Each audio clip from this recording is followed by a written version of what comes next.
दोस्तों आज हम जाने वाले हैं द सिटी ऑफ मोनेस्ट्री और बिहार की सबसे खास जगह पटना में, जो गंगा नदी के किनारे बसा बेहद ही खूबसूरत शहर है और टूरिज्म के लिहाज से अद्भुत भी है। कभी पतलीपुत्र तो कभी पाटलीग्राम के नाम से मशहूर रहा ये शहर हिंदू, सिख, बौद्ध, जैन और इस्लाम सभी धर्मों के लिहाज से आस्था का केंद्र है, जहाँ मॉडर्न और प्राचीन संस्कृति का अनूठा संगम देखने को मिलता है। ये शहर कई विद्वान और महापुरुषों की जन्मस्थली और कई योद्धाओं की कर्म भूमि रहा है। इसलिए आज हम प्राकृतिक सुंदरता, एकांत, शांति, आश्चर्य, अनोखी और कमाल की जगहों से भरपूर पटना की 5 सबसे बेस्ट टूरिस्ट प्लेसेस की सैर करने वाले हैं। लेकिन वीडियो को शुरू करने से पहले अगर आप हमारे चैनल पर पहली बार विजिट कर रहे हैं तो प्लीज सब्सक्राइब करके बेल आइकॉन प्रेस कर लीजिए।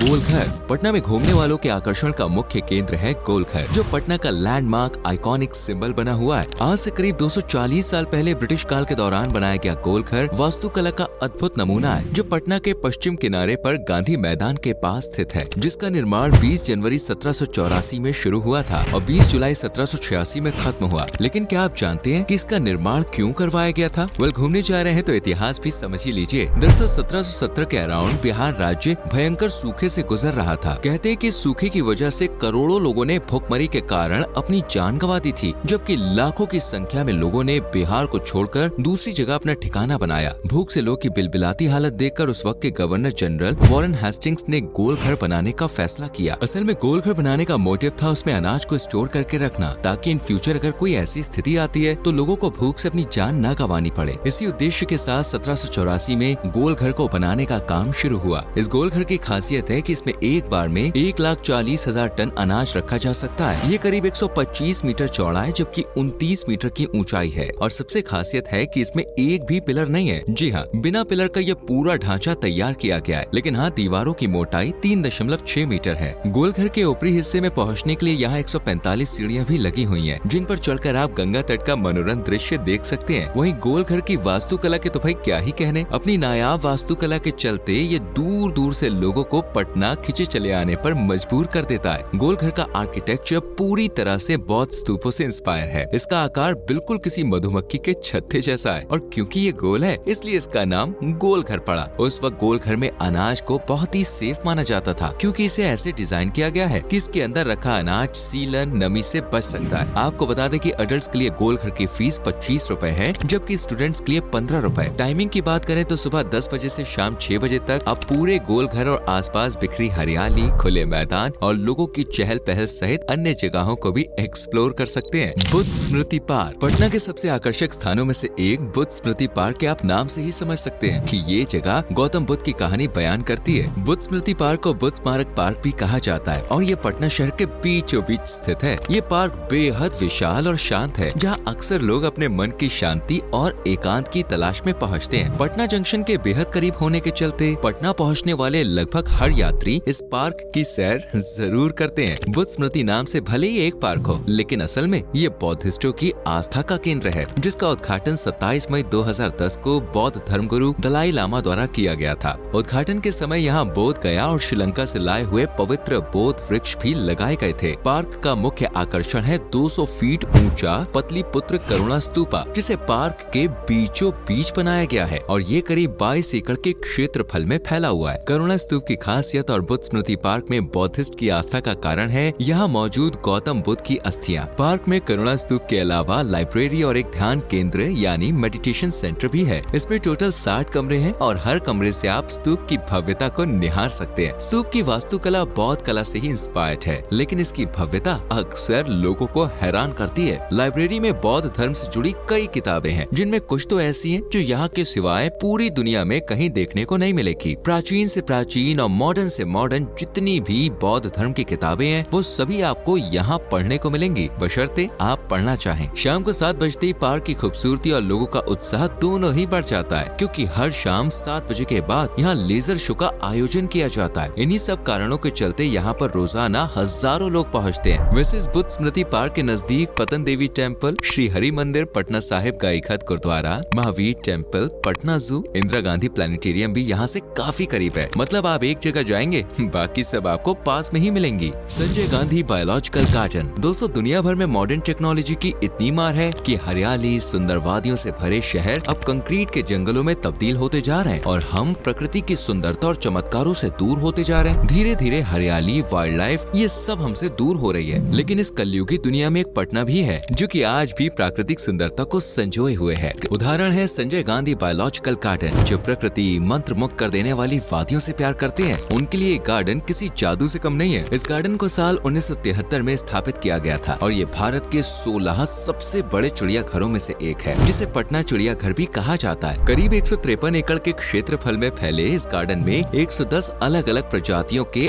800 के लगभग जानवर और कई प्रकार के पेड़ पौधे पाए जाते हैं। पार्क में एक बड़ा सा तालाब भी है, जिसके चारों ओर हरियाली और पैदल घूमने वालों के लिए संकरा सा रास्ता भी है। लेकिन ये संकरा रास्ता चौड़ी चौड़ी सड़कों से ज्यादा खुशी देता है लोगों को। पार्क के चारों ओर कई दुर्लभ प्रजाति के वनस्पतिक पेड़ भी पाए जाते हैं। पार्क में सेंटर ऑफ अट्रैक्शन की बात करें तो शेर, बाघ, जिराफ, ज़ेब्रा, हाथी, तेंदुआ, दरियाई घोड़ा, बंदर और रंग बिरंगे पक्षी, तितलियां लोगों को यहाँ आने पर मजबूर कर देती हैं। गार्डन में अलग अलग चेम्बर्स बनाए गए हैं। जैसे पक्षी बेड़े में अगर आप जाते हैं तो चहचहाते पक्षियों की हलचल देखने को मिलेगी। अगर सांप घर या सांप बेड़े की तरफ जाते हैं तो वहाँ अलग अलग प्रजाति के सांप देखने को मिलेंगे, जिनमें छोटे से लेकर बड़े और बहुत बड़े सांप भी शामिल हैं। हालांकि यहाँ तक पहुँचने के लिए आपको टिकट खरीदना होगा, वरना आपको सांपों का ये जाल देखने को नहीं मिलेगा। दूसरी तरफ है मछलियों का घर, जहाँ मछलियों का बड़ा सा ग्रुप रहता है, जिसमें 30 से ज्यादा अलग अलग प्रजाति की मछलियाँ हैं। वहीं पेड़ पौधों की बात करें तो वो पूरे पार्क में फैले हुए हैं और 300 से ज्यादा अलग अलग प्रजाति की जड़ी बूटियाँ, फूल, फल, पेड़ सब कुछ है। लेकिन ये तो सिर्फ आधा पार्ट है। अभी तो यहाँ बोटिंग का मजा भी लिया जा सकता है। बैटरी से चलने वाली कारों में बैठकर पार्क की सैर की जा सकती है। यानी इस गार्डन में वो सब कुछ है जो आपको एंटरटेन करने वाला है। पटना म्यूजियम, चलिए अब आपको ले चलते हैं एक नई दुनिया में, जिसे आम भाषा में कहते हैं पटना म्यूजियम। इसे बिहार का सबसे पुराना म्यूजियम भी कहा जाता है और इसे बिहार में जादूगर के नाम से भी जाना जाता है। म्यूजियम में एंट्री लेते ही आपको मिलेगी टिकट, जो लेना कंपलसरी है, वरना म्यूजियम का दीदार करने की परमिशन नहीं मिलेगी। 20 रुपए खर्च करने होंगे अगर आपको मोबाइल फोन यूज करना है, और अगर नहीं करना तो 15 रुपए में काम हो जाएगा। म्यूजियम की वास्तुकला देखते बॉस आप गदगद महसूस करेंगे, क्योंकि यहाँ एंट्री करती एक बड़ा सा गार्डन, आसपास बिखरी हरियाली, देवी देवताओं की मूर्तियाँ और भी काफी कुछ है। म्यूजियम को साल 1917 में बनवाया गया था और एंट्रेंस पर ही आपको बिहार की फेमस तस्वीरें, चित्रकला देखने को मिलेंगी। इसका सबसे पहला पॉइंट है नेचुरल हिस्ट्री गैलरी, जिसके अंदर जाते ही आपको अलग अलग जानवरों की मूर्तियाँ भी देखने को मिलने वाली है। खासियत यह है कि यहाँ पर हर जानवर की जितनी भी तरह की प्रजातियां हैं, उन सभी को डिस्प्ले किया गया है। दुनिया भर में कितनी तरह के पक्षी पाए जाते हैं ना, साथ ही बहुत से तरह के जानवर भी होते हैं, और तो और पक्षियों के अंडे भी कितने तरह के होते हैं। अगर आपको जानना है इन सबके बारे में तो पटना म्यूजियम आप जरूर आइए, ये सब कुछ यहाँ आप देख सकते हैं। कुल मिलाकर अगर आप एनिमल वर्ल्ड में इंटरेस्ट लेते हैं या फिर अपनी जनरल नॉलेज बढ़ाना चाहते हैं लेकिन इंटरेस्टिंग तरह से, तो बॉस पटना म्यूजियम बेस्ट जगह है। तो चलिए अब चलते हैं अपने आखिरी सफर पर, यानी पटना के 5वें खास टूरिस्ट प्लेस पर, जिसे कहते हैं तख्त श्री हरिमंदिर जी पटना साहिब। ये जगह सिखों के लिए किसी तीर्थ स्थल से कम नहीं है, जहाँ पर हर साल लाखों की संख्या में सिख धर्म से जुड़े हुए लोग माथा टेकने के लिए आते हैं। साथ ही यहाँ पर आने वाले सैलानियों की संख्या भी बहुत ज्यादा है। तख्त श्री पटना साहिब सिखों के लिए खास क्यों है, यही सोच रहे हैं ना? इसका कारण है गुरु गोविंद सिंह जी। दरअसल सिखों के 10वें और अंतिम गुरु श्री गोविंद सिंह जी का जन्म इसी जगह पे तो हुआ था, और आज उन्हीं की याद में तख्त श्री पटना साहिब गुरुद्वारा खड़ा हुआ है। गुरुद्वारे के निर्माण की बात करें तो इसका क्रेडिट गुरु रणजीत सिंह को जाता है, जिन्होंने गुरुद्वारे का न सिर्फ निर्माण करवाया बल्कि इसमें श्रद्धालुओं के रहने की भी व्यवस्था करवाई गई। जी हाँ, गुरुद्वारे में आपको रहने के लिए कमरे दिए जाते हैं, साथ ही खाने के लिए यहाँ पर हर वक्त लंगर की सुविधा चालू रहती है। अगर आप चाहे तो आस्था से काम में सहयोग भी कर सकते हैं। गुरुद्वारे की वास्तुकला आपको आश्चर्य से भर सकती है। अंदर से ये जितना भव्य है, बाहर से उतना ही अद्भुत है। कहते हैं कि गुरुद्वारे में जाते ही मन को एक अलग शांति मिलती है, जो दुनिया की भीड़ में कभी भी नहीं मिलती। गुरुद्वारे के पास ही पतन देवी मंदिर भी है। गुरुद्वारे से मंदिर की दूरी सिर्फ 3 किलोमीटर है। पैदल या फिर 2 पहिया वाहन आप कैसे भी पतन देवी मंदिर में पहुंच सकते हैं। जिस तरह सिखों के लिए गुरुद्वारा आस्था का केंद्र है, वैसे ही हिंदू धर्म से जुड़े व्यक्तियों के लिए पाटन देवी मंदिर भी आस्था का प्रमुख केंद्र है। चलिए अब वापस से गुरुद्वारे में चलते हैं। वैसे दोस्तों, दिन में ये गुरुद्वारा जितना खास है ना, रात में ये उतना ही चमत्कारी बन जाता है। गुरुद्वारे को रंग बिरंगी लाइटों से लैस रखा गया है। ऊपर गुलाबी, बीच में नीली, कहीं हरी तो कहीं कोई और रंग। रात की चांदनी में गुरुद्वारा ऐसा लगता है मानो रंगों ने अपनी कारीगरी बिखेर दी है, इसलिए दिन से ज्यादा इसे रात में देखना पसंद किया जाता है। तो दोस्तों, ये तो हो गई पटना की 5 सबसे खास जगह। बात यहाँ पहुँचने की करें तो आपको बिहार के लिए ट्रेन, फ्लाइट जो भी सही लगे वो ट्रांसपोर्ट आपको पकड़ना है और बिहार पहुँच जाना है, और घूमने के साथ साथ बालूशाही और लिट्टी चौके का स्वाद भी चखना है। पटना में अगर आपके पास 30,000 रुपए भी है ना, तो आपकी ट्रिप कमाल की होने वाली है, क्योंकि ये शहर बड़ा सस्ता है, जहाँ जहाँ पर 10,000 में भी आराम से काम हो जाएगा। उम्मीद करते हैं वीडियो अच्छी लगी होगी। वीडियो को लाइक और शेयर करके चैनल को सब्सक्राइब करके बेल आइकॉन प्रेस करें, जिससे आने वाली वीडियोस आपसे मिस ना हो। आप बताइए, अगर आप पटना से है तो कैसी लगी वीडियो, बताना जरूर। अभी के लिए बाय बाय, टेक केयर।